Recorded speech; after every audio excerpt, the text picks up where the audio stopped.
All right, good morning, class, and welcome to week number 5. Yes, that is right, week number 5 of your 7314 class, which is your reference class. As always, I'm your professor, Dr. J.S.K. Austin, and this week what we will do is we will do a state of the course update, and after we do that state of the course update, what we will do is we will go over two of what I call the Googles of library databases, and those would be Academic Search Premier / Academic Search Complete, because it's really the same database almost.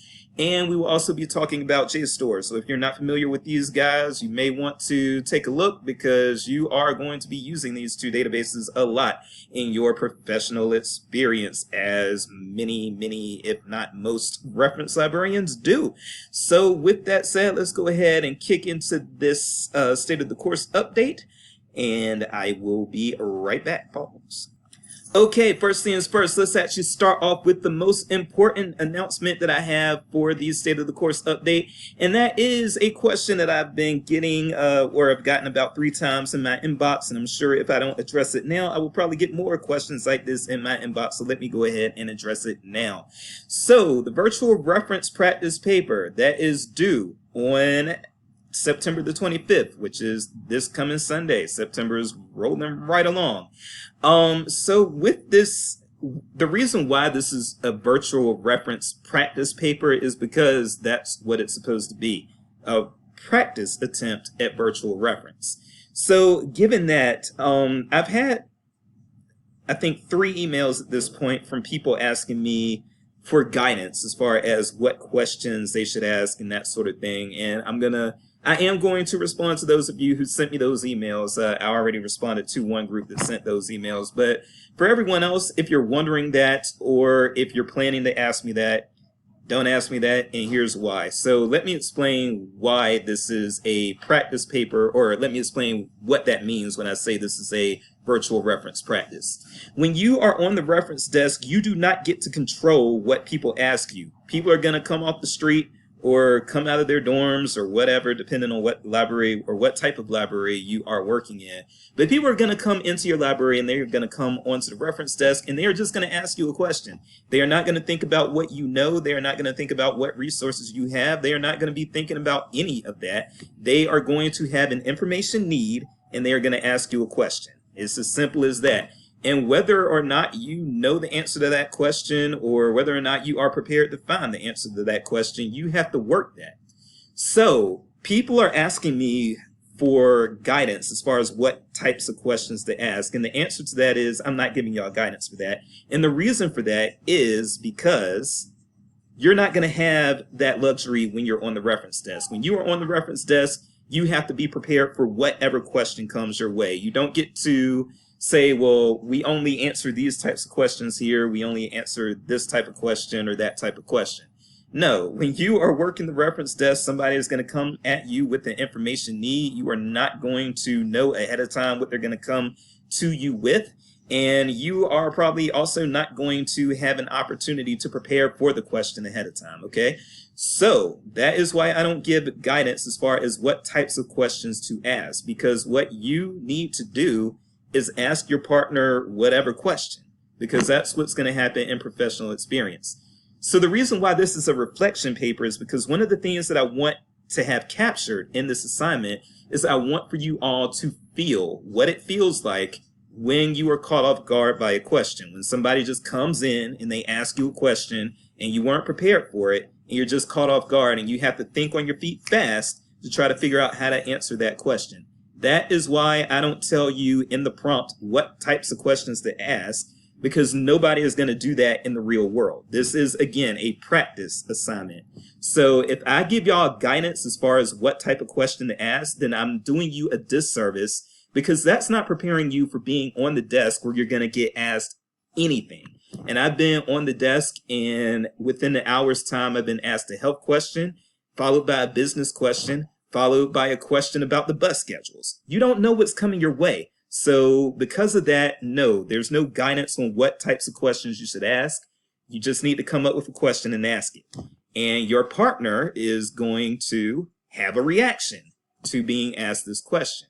And if you ask them a very complex question that they're not going to know off the top of their head and they're going to have to do some digging for, then they get to experience what it's like to be asked that. So when they are on the reference desk for the first time, they're not having that feeling for the first time. I mean, I'm sure that you're going to forget a lot of the course content because that's just the nature of the beast. But I'm hoping that when y'all are on the reference desk for the first time, that when you get asked a question, you're going to think to yourself, oh, that's why Dr. Jace didn't tell us what types of questions to ask, because I'm just being asked anything up here, and I have to be ready to answer whatever I'm asked, okay? So, yes, for those of you who have emailed me asking me what types of questions you should ask, I am going to respond to your emails and tell you exactly what I just said in this video. But yes, there's no guidance on what question you're being asked. That will totally defeat the point of the assignment, all right? So that is that. Other things that we need to talk about. All right, so the second thing that I want to bring up is in regard to the discussions. Again, the discussions are going great. But one thing that I will say is that remember that you don't have that many discussion prompts left. So you do have one that's due, you do have one that's due this weekend on the 25th. You have one that's due on October the 2nd. After the one that's due on October the 2nd, you're not going to have another discussion prompt due until, let's see here, until, where are they? November the 13th. So it's going to be over a month before you have another discussion prompt due. You're going to have discussion 5 due on October the 2nd. Again, that's that right there. So on October the 2nd, you're going to have discussion prompt number 5 due. On November the 13th is when you have discussion prompt number 6. So again, once, and I hope to have your semester-long projects finalized very soon. I'm hoping actually this week. It's just, you know, stuff is always coming up. You know how life is. But I'm definitely going to have your semester-long project uploaded and ready for you to start taking on prior to October the 2nd, because October the 2nd is when you're going to end up with, well, October the 2nd is when you are going to basically have the course slow down for you a little bit as far as how much you need to put into discussion board prompts. And so you're going to redirect that time into working on your semester-long project, okay? So yeah, the semester-long projects will be uploaded very, very soon, or the finalized versions of those. And from there, you can go ahead and get started. And again, it'll be, even if I don't get it up until October the 2nd, still, if you do 6 to 7 questions per week, you're going to be just fine. And then also, I will remind you all, and I know I've said this before, but I'll remind you all, it used to be that assignment was that the instructors only gave 2 weeks to finish that assignment. I actually changed that and made it a semester-long project because it was a stressful final 2 weeks for the students. But having said that, I know it can be done in 2 weeks because I've seen a whole class do it in 2 weeks. So I know that 7 weeks is also going to be enough time to get it done, okay? So, and really, if I get it done, yeah, it'll be about 7 weeks if I get it done on October the 2nd. But again, I'm going to try to have it up before that. I'm going to have it up as soon as I possibly can, okay? So that's how that goes. Another thing, remember that for the virtual reference practice papers that you turn in this weekend, I will be checking for proper APA use. So make sure that your APA is on point. If you are unfamiliar with APA, then you might want to have the online writing center review your citations and just make sure they're correct.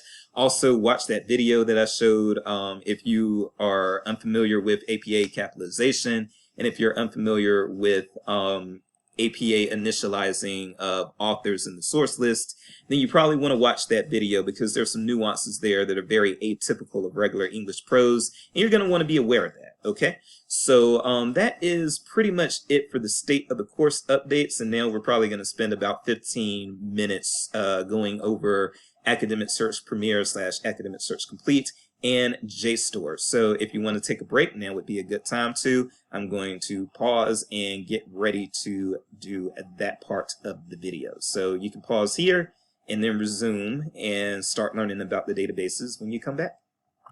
Okay, so again, let's talk about the two, what I call the the Googles of the library databases, and those are Academic Search Complete and Academic Search Complete and JSTOR. And by the way, Academic Search Complete is also called Academic Search Premier. They're really the same database. You might hear a lot of people, myself included, using those terms interchangeably. The only difference really is that Academic Search Complete is the quote-unquote complete version of Academic Search Premier. It's the more expensive tier. It has a little bit more stuff in it, but Academic Search Premier pretty much gets you what you need. And if you have interlibrary loan, then a lot of times you can still find the abstract for what you need in Academic Search Premier, and then you can go ahead and use interlibrary loan in order to get that full text. And then with Academic Search Complete, I guess that would bring down the need to use interlibrary loan quite as much in order to get the material, because it'll be right there in the database. However, Academic Search Complete is, again, basically just the full-scale version of Academic Search Premier. So if you see people using those two terms interchangeably, don't worry about it. Don't be confused about it. It's pretty much functionally the same database. All right, so let's go ahead, and I am going to get into Academic Search Complete and show you how I do it and show you what it does. All right, so looking for a database, and we can go ahead and just search the A's for academic. It's going to be one of the first ones, of course, and there is Academic Search Premier. So we are going to go ahead and log in. And we're brought to this page. All right, so when we get into Academic Search Premier, it is going to look like this. It is one of EBSCO's databases. It is probably the most popular of the EBSCO databases. One thing that you are going to want to do also is a quick tip. Is you can always go to this option up here that says Choose Databases. And if you want to search more than one EBSCO database at the same time, you can go to Choose Databases, and you can select the ones that you want, and then you can go ahead and hit OK. And one of the times that you might do this is, let's say you have a nursing assignment. What you might do is have Academic Search Premier selected, and then also have selected CINAHL, which is a nursing database, and then also maybe Medline and some of the other health sources up here somewhere, I believe. Okay, maybe not. I don't see a health source, my bad. But you might also check Medline at the same time, and CINAHL, and any other type of medical or nursing database that you come across in here. So you can search multiple EBSCO databases at one time, but we are going to just stick with Academic Search Premier here. And I'm going to basically show you the basic functions of it. So first of all, you will default usually, it might change depending on where you're working, but usually you will default into this advanced search. And what you can do is, I will actually show you a rundown of how you can actually narrow results. Now, before I even go ahead and do that, I do want to let you know that in the advanced search, you also have several options here that you can start out with. For instance, and these options all limit your results, so it'll make you have fewer results as opposed to more results. So you can, for instance, check PDF full text, and that will only bring you things that have full text in the database. You can have image type selections. You can restrict your results just to English. This isn't always very reliable, but it's something you can do. You can restrict your document type, so you can have usually I would say that in Academic Search Complete, you're probably not going to be doing this a whole heck of a lot, honestly. But you can limit yourself to articles or abstracts or bibliographies or whatever the case may be. Publication type, you can have newspapers, periodicals, or books or what have you. Because Academic Search Premier / Complete is going to be catching a lot of that stuff. You can limit by date ranges. You can also limit for scholarly or peer-reviewed articles. You can look for things that are specifically books in the catalog for your library if your library adds that in. Not every library is going to have that. And then generally you are going to leave your Boolean the way it is. Most people just do Boolean searches. That's the easiest thing to do. However, if you want to do smart text and all that stuff, you can use that as your search mode instead. However, I'm not going to be doing that because Boolean searches work overwhelmingly most of the time. Okay, and so I'm not even going to be getting into this. Like I told you last week when I showed you the legal forms database, I'm not actually training you on how to use these databases. I'm giving you an intro, and then it's up to you if you want to learn more and become proficient at the database, and you probably need to log into it and try to use it. You can watch some real tutorials on YouTube or wherever else you may find them, and those will help you learn how to actually use the database beyond just the superficial competency, okay? All right, but what I do is I introduce you to the database and give you a few quick pointers and tell you when you're going to be using it. Academic Search Premier / Complete is something that you're going to be using regardless of what type of library you're in and regardless of what subject you're looking for and all of that stuff. Regardless of situation, this is the Google of the library databases, okay? It's the basic one. All right, so let's see, what do we want to, let's go ahead and just search for gun control. Why not? So,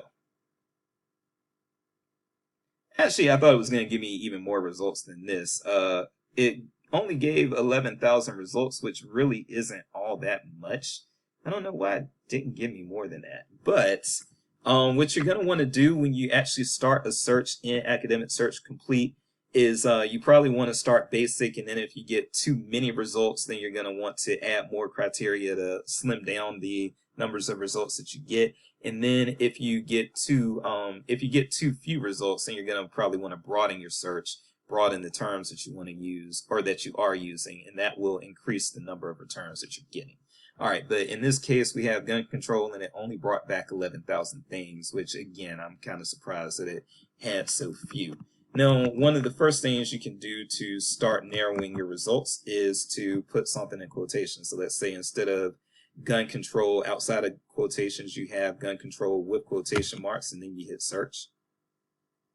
And as you can see, that took me down from 11,000 things. It only took me down about 300 results. So it didn't do a whole heck of a lot.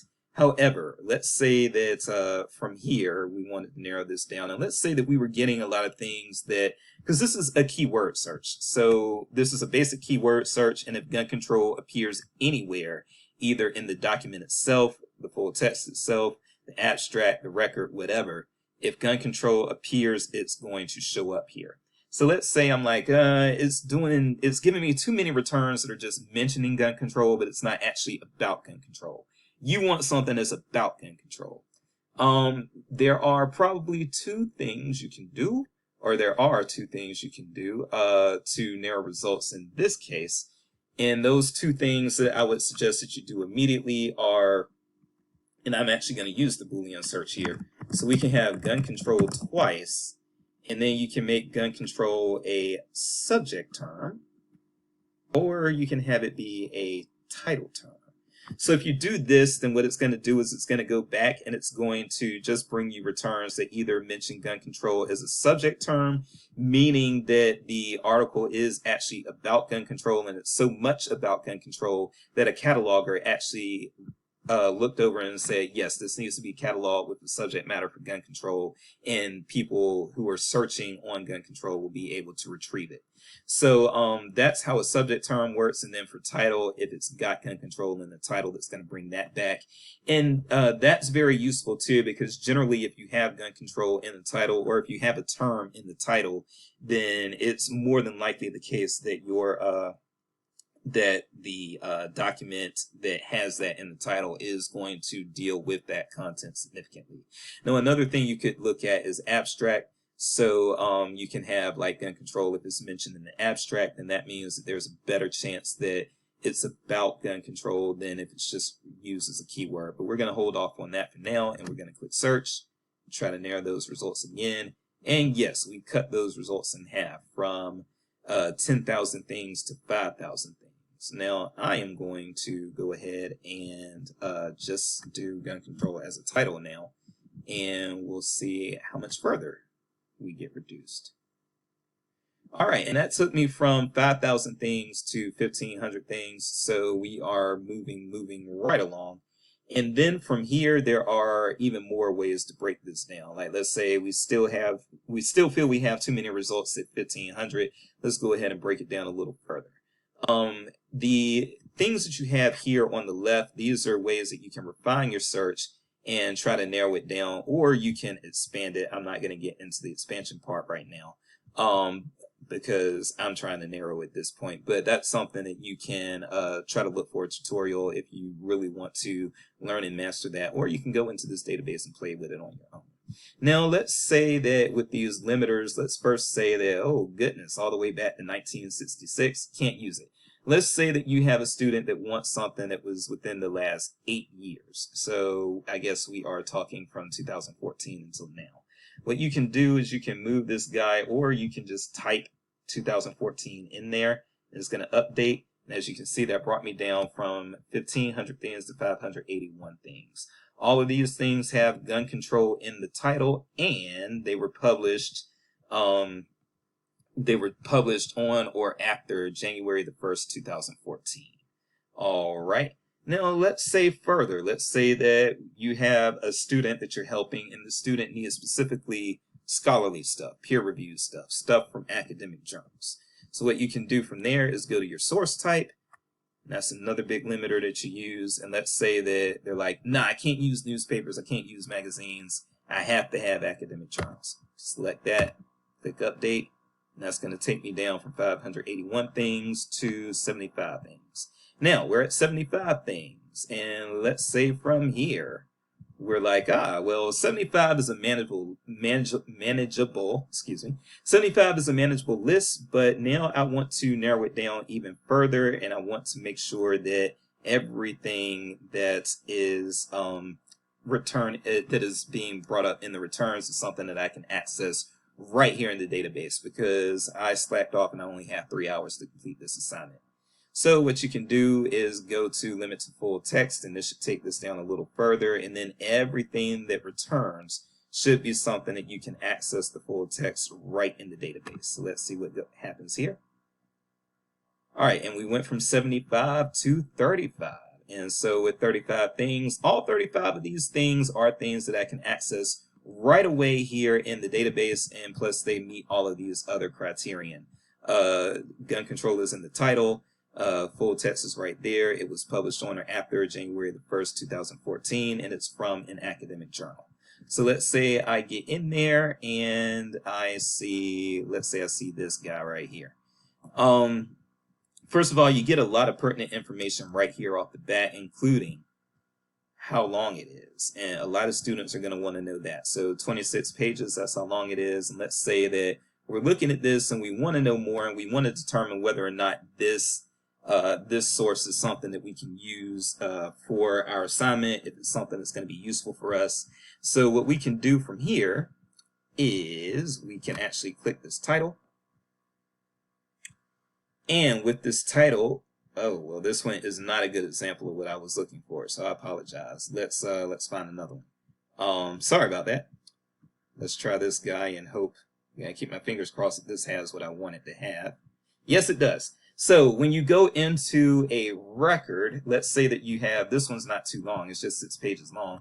But let's say that you have something that's 6 pages long and you don't want to read all 6 pages without knowing what's in there just to waste your time. What you can do is, once you're in the record in Academic Search Premier or Complete, you can actually look at the abstract. And the abstract is going to tell you whether or not, the abstract is basically a summary. It's generally a 1 to 3 paragraph summary of the contents of the article. And the abstract will help you identify whether or not this article is something that you actually would find useful and could use for what you were trying to accomplish. So let's say you do that. And let's say that abstract is like, yeah, this is something I want. So if it's something you want, there are a few things that you can do. First of all, if you want to access that full text, you can either hit HTML or PDF full text. A lot of things have both. Also, really the HTML full text, you can scroll down and see that here. But let's say you want to do the PDF full text, you can click this. And bada bing, now you have a 7-page article, and that full text is right there in its PDF form, including our little image, and it's in color. And that's pretty cool. And so you can have this, and you can come here and you can download it and that sort of thing and save it or print it. Now, there are some other things that, and we're going to go back to the detailed record here. The detailed record is what we were just in. So we're going to go back to the detailed record and look at a few things over here. Oh boy, okay. Yeah. All right, so I'm going to bring that down. I don't know why I had it all the way up there. So on the right, you have a few other things that you need to take note of. So first of all, Google Drive, these can be added to Google Drive or OneDrive and that sort of thing. You can print them. Also, you can email them to a friend, email them to a student, email them to yourself. That comes in handy when you're on the reference desk and you have a student and you know you just pulled up something for them and you don't even want to put them in a situation where they got to find it again. You're just like, look, here it is. I'm going to email it to you. You can just go ahead and select email, put those emails in there and that email to, send it and hit send, and it'll show up in their inbox. You can also save it using the save icon. You can share permalinks, and these permalinks are proxy. There's your proxy right there. So these are things that, these are specific permalinks for if you're accessing through Mizzou. Okay, so that's how that works. And then also, I do want you all to be aware of this citation generator here. So these things look pretty neat because they supposedly will give you like a generated citation, and a lot of students will discover this and be like, oh, I never have to format again because look, it's giving me my citation right there. It just generates the citation within the database. So here's the thing, these citations that are generated in the databases, whether it's EBSCO or ProQuest or whatever, these citations are accurate only 80% of the time. That is very important. 80% might sound good, but think about what that means. 80% means that if you have a paper with 10 sources in it, that means that there's a good chance that 2 of them are improperly formatted, and that's no good. So I will always recommend that you tell people that they can see that citation tool and they can use it as a starting point. They should not trust those citations. And I'm actually going to tell you that the APA citation that this one generated is in fact wrong. First of all, this would not be capitalized, even if it's capitalized in the text, and it's all caps. It's not just capitalized on the first letters. This is all caps. You would not do this except in very special circumstances, and this is not one of those special circumstances. This should not be in cap lock. And then also, even here, the capitalization is off. If you watch my capitalization video, or watch the video that I did on the 2 common APA mistakes, you would know this. This capitalization is not correct. Gun control policy. Gun should be the only word that's capitalized there. All of these words should be lowercase, and then the only words that should be capitalized here are China and Africa and Middle East, because those are proper nouns. All of these other things should not be capitalized. This is an incorrect, incorrectly formatted citation. If you were to turn in something to me where I told you you had to use proper APA and you turn this in to me, I would dock you because this APA is not proper. And I would probably even be like, hey, I know where you got that, and stop trying to cut corners. Now, the last thing that I want to show you in Academic Search Complete, we are going to go over 30 minutes. I hope you sped this up. The last thing that I want to show you in Academic Search Premier / Complete is that you can use the subject terms in order to further your searches. So like, let's say the subject terms are part of what we call controlled vocabulary. And if you've already done cataloging, then you probably already know what controlled vocabulary is. Whether you did 7302 or 7312, you should know what controlled vocabulary is. But for those of you who don't know what controlled vocabulary is and have not had one of those classes yet, basically all controlled vocabulary is it is bringing a lot of various other terms under one umbrella term, one term that can be searched. In that way, you can bring a lot of articles that use slightly different vocabulary together and under one, basically under one resource. You can bring them all together, and then you can do that and not have to search for all of these synonyms. So for instance, let me actually think of a good example. Give me a minute. So actually a perfect example of how controlled vocabulary works is, let's say that I'm not from the Midwest, so I don't say pop. My wife is from the Midwest. She says pop. I say soda, and we are talking about the same thing. We're talking about soda, whether we are saying soda or we're saying pop, we're talking about soda. And then some people will even say Coke, but they are actually talking about any type of soda and not specifically Coca-Cola. All right. So the way controlled vocabulary would work in that case would be like, okay, instead of having to do a search for pop and a search for soda, the controlled vocabulary for that might be soda. And then you can just use the controlled vocabulary for soda, and you won't have to worry about searching for pop separately, or searching for soda pop, or searching for Coke unless you're specifically looking for Coca-Cola.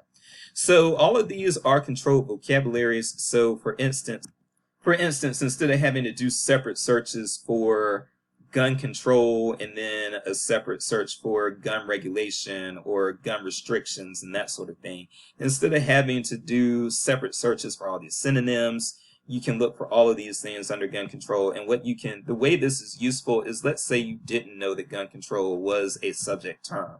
And let's say you were looking for gun laws, let's say you were looking for gun laws, and that wasn't showing you everything you wanted, or it was only bringing you a few results, but then you looked for gun laws and you saw under the subject terms of the articles that were returning under gun laws, you saw gun control, and you're like, that's actually what I'm searching for.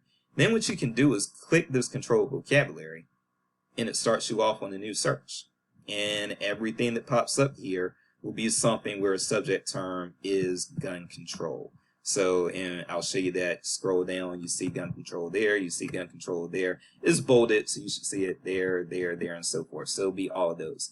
And DE, in this case, stands for delimiter, but it's the same as if you were to put gun control in here and then put a subject in right there, okay? So that is the gist of Academic Search Complete. And now we are going to spend probably about 5 minutes looking at JSTOR. So I'm going to pause and get into that. All right, and actually I am going to go back into the database search and show you all where that is. In this case, we are going to search with the J's. There are not that many of them. And you scroll down and you have JSTOR right here. And JSTOR, and this is actually, you can get a little bit of a brief description here. JSTOR is a full text database consisting of the arts and sciences, 1, 2, 3, and 4, complement, ecology and botany, botany, and general science collections, which provide access to the back files of over 300 scholarly journals from the sciences, social sciences, arts, and humanities. It's actually not a great description, so let me say a few things about JSTOR before we even go into the database. JSTOR, first of all, there are way more than 300 journals in JSTOR, way more. I don't know why it's so severely underestimated like that. But basically, everything in JSTOR, with a few exceptions, is at least 3 years old. So but things go all the way back, I believe, to the 1700s or so in JSTOR. Like, things get really old in there. And I think that one of the great things about JSTOR, I think, is just that it serves basically as an information dump. So you can go in there and you can find a whole lot of stuff. There are hundreds of thousands, if not millions, of full text articles in JSTOR. So you can build a bibliography very quickly in JSTOR. And if you have students that really just need to quickly build a bibliography, JSTOR might be where you want to take them. One of the disadvantages of JSTOR, though, is that the searches are not very powerful. So the searches in Academic Search Complete, which we were just in, those are very powerful, and you can use all of those tools to the left in order to limit your searches. You can combine terms in order to narrow your results and all of that, and you can get very precise results. JSTOR is always or almost always going to send you a ton of returns, and you don't have as good of a way to limit your results or to narrow your results as you do in Academic Search Complete and a lot of other databases. JSTOR really just bombards you with a whole lot of stuff, and you just gotta be patient and sift through it. So having said that, let's go ahead and jump into some JSTOR, take a look, and just show you all how, oh God, it looks different. All right, and so this is also why I have to record these, what is this? Okay. This is also why I have to record these videos every semester, is because the databases do update, okay? So I can't just record them once and then just show the same video over and over again. I really do have to try to keep up with the advancements that they make. But for JSTOR, again, these searches are very weak. They are not strong searches. You cannot get very precise results when you are searching JSTOR. Again, you just have to kind of be patient. So let's say that we are doing, this is going to be awful. All right, let's say that we are doing gun control again, all fields, and you can narrow this down. As you can see, you don't have as many options for narrowing things down as you did in Academic Search Complete. But we'll do gun control, and let's even just have a second keyword. Why the hell not? So we'll do gun control and Republicans, and we will probably not use any of these narrowing things right now. Content that I can access. You can do the all content, but oh, no. I would just stick to content I can access. I did not mean for that to happen. So, let's go back. I'm so sorry, y'all. So, yeah, hit that mistake. Gun control and Republicans. All right, and then let's scroll. Content I can access, narrow results. You may want to, I'm not going to mess with it right now, but you may want to take the reviews out, because actually I will mess with it. You will get a ton of reviews in JSTOR too, and they can really bog down your returns and everything. And then let's say we'll come back to this. So you can also filter your results for the area that you're trying to research. So you can do that, but I'm going to come back to that. Let's start with just the search itself. All right, so I got 5,000 results. That's not too bad, actually, because JSTOR can really hit you with a lot of results. But what you can do is from here, again, you stop. From here, you can go ahead and put those same limits in. Well, not the same limits, but you can start limiting on the left the same way.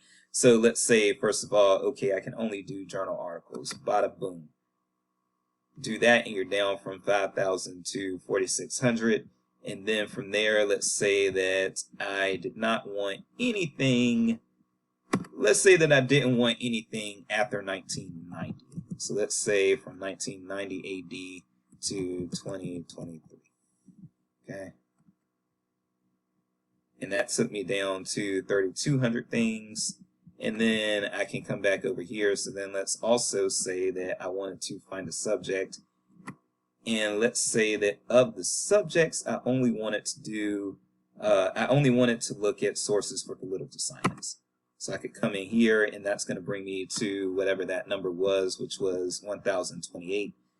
So I should have 1,028 results once I actually apply this. Has it done it? Oh, it already did it. And so there you go. And I went down from 5,000 results to 1,028 results, and you can take off any of these filters at any time just by hitting that X, or you can remove all the filters. And then from there, what you can do, let's say you found one that you like, packing heat at the polls from 1998. You can click it, and from there, first the full text is going to show up in this interface. But after that full text shows up in that interface, now look at what you got. First of all, I don't even really bother with abstracts as much in JSTOR, but they are there. So if you need to look over the abstract, you can do it. And then, of course, you do have your stable URL. That's probably what you're going to want to use in your works cited list. Okay. And then what you can do, you can either read it in the interface, and you can use these arrows to toggle. You can also make this full screen, still using the arrows to toggle.